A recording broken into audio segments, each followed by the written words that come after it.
Welcome back, everybody, to part two of the Evolution Dynasty, and brought to you this week by Coca-Cola.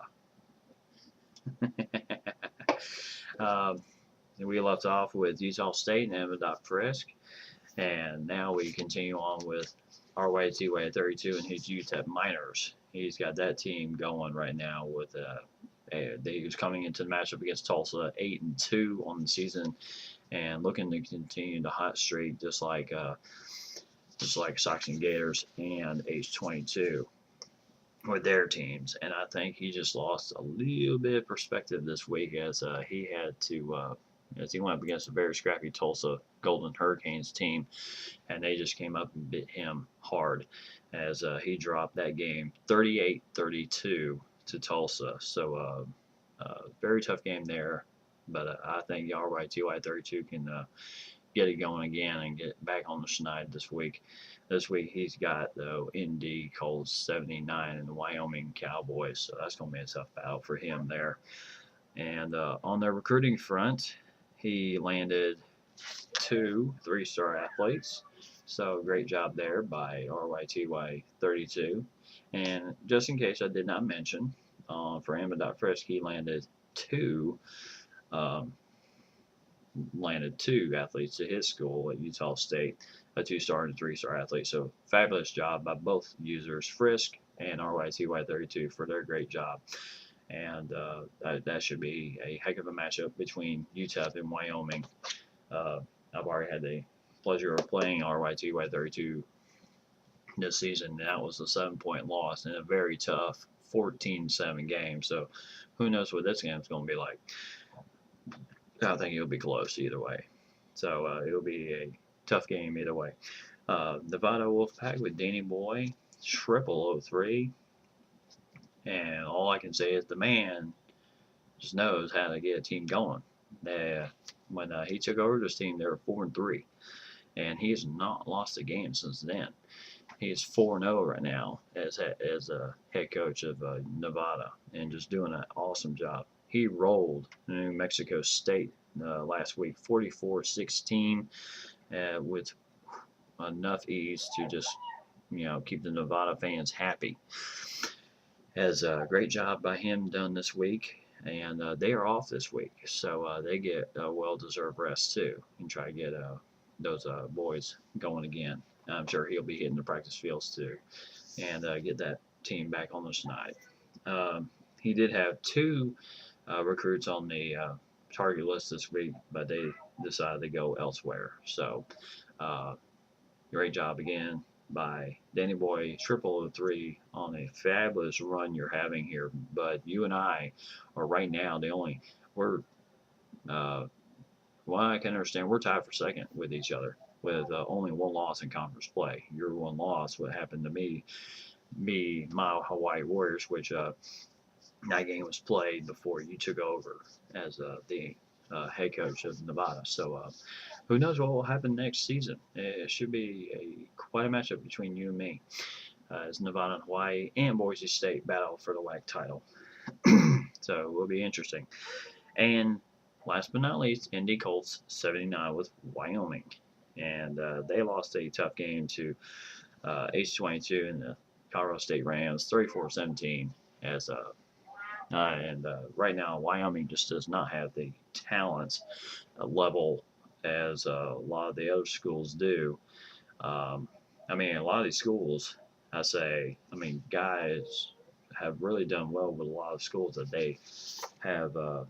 Like Utah, I have to say, Frisk with Utah State has done a fabulous job with the personnel that's over there right now. The same thing with Big Bear and San Diego State. And Wyoming, Andy Colts has done a heck of a job. But this week will be the end of this season for Andy Colts and 79 and Wyoming Cowboys. So, this game against UTEP is going to be a big one. Like I said before, early in the season, I predicted Indy Colts 79 and Indy Ballin to possibly get 5 wins on the year. Indy Colts is one way from it, but he'll have to go through UTEP to do it. So that's going to be a tall task for him. but I think he can do it. So, no disrespect to RYTY 32, but I kind of like keep my predictions. I don't like it when I lose my predictions. So, other than that, um, and he had nobody on the target list this week for recruiting, so we'll move on from there. Um, like I said, the season has really gone on well um, this year.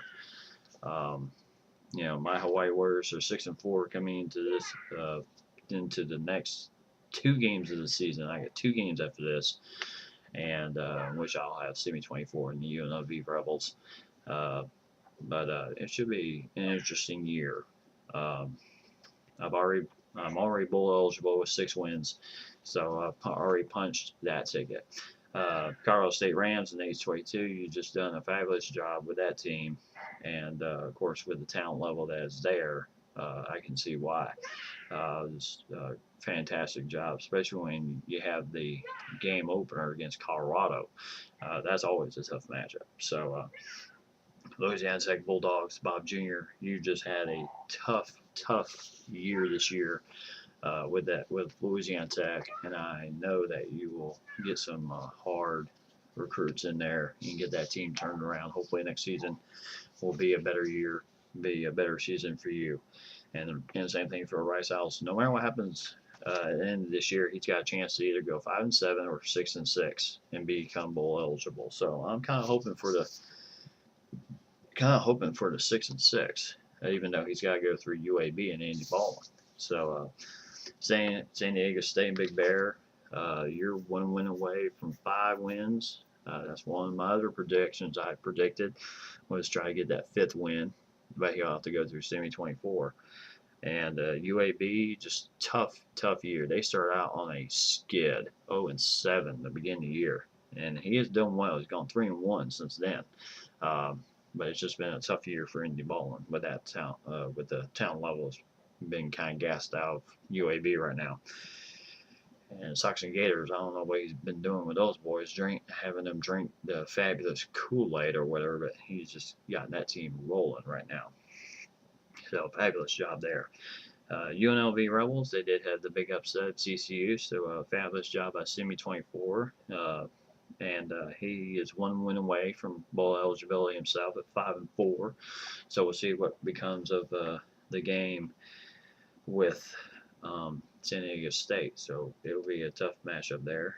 And UTEP, kind of just needs to get back on the hump here. Yeah, they lost that tough game in Tulsa, and they got Wyoming next to try to finish up 9-3. So, and Nevada, same thing with Danny Boy. You've done a fabulous job since you've taken over for Vigorous and going 4-0 with that team since you've taken over. So you've done a fabulous job with Nevada also. So great job there. Now we get into the heart of the matter. That's always an interesting part of the NCAA football game, and that is bowl projections. And this is going to be fun. I've already looked at the list, already ran down the teams of who are bowl eligible right now and who are waiting bowls right now. And right as of now, the rankings, the projections just came out on the advance. So we are now in. And it's interesting. We got a good bit of bowl projections for a lot of teams.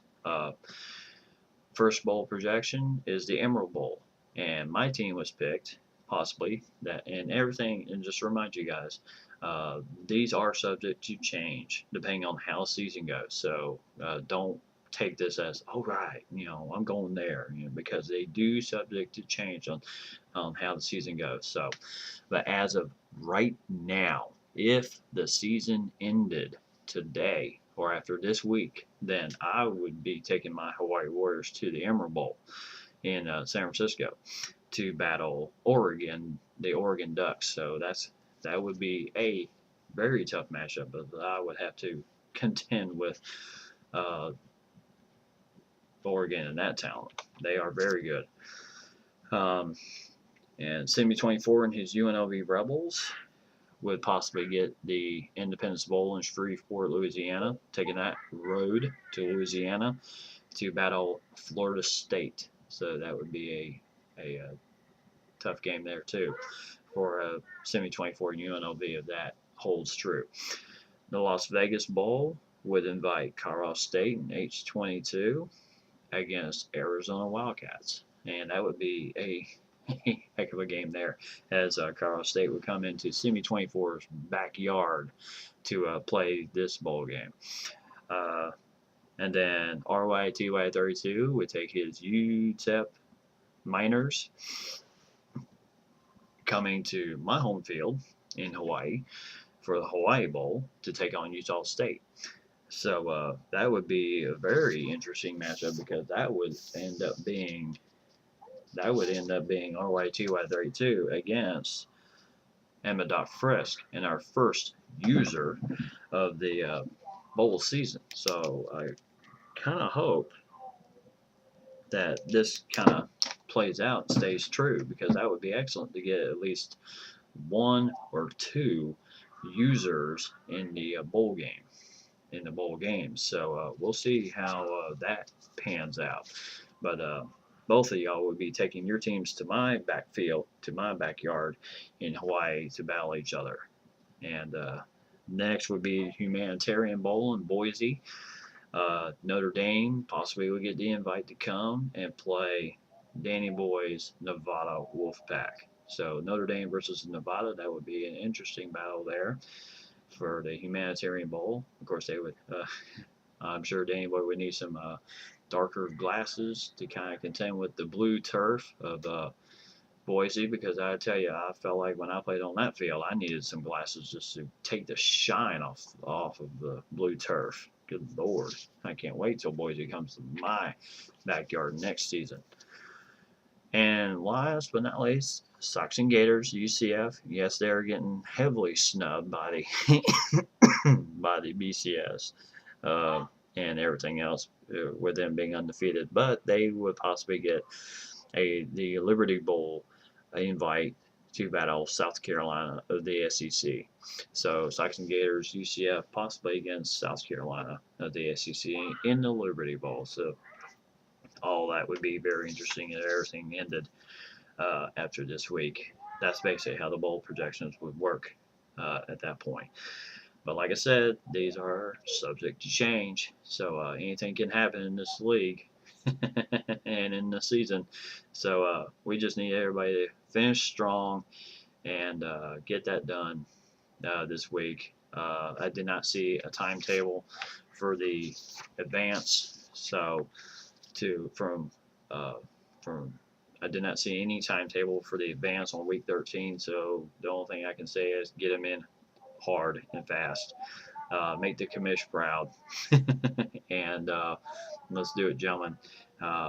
Bowl season's almost here, and championship week is almost here, as we will have the Conference USA title up for grabs in that league.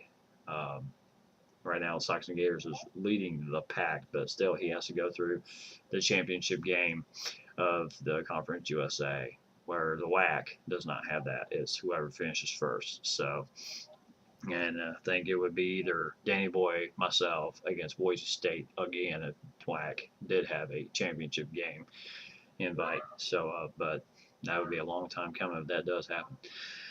So we'll see what happens from here.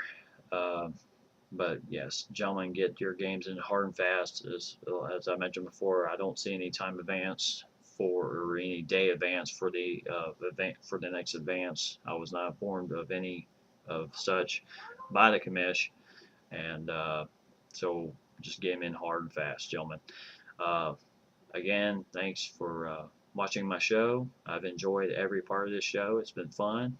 And welcome again to the daytime version of this show. This is the second one I've done in the daytime. That's pretty cool. I can see myself a lot better on the camera. All right.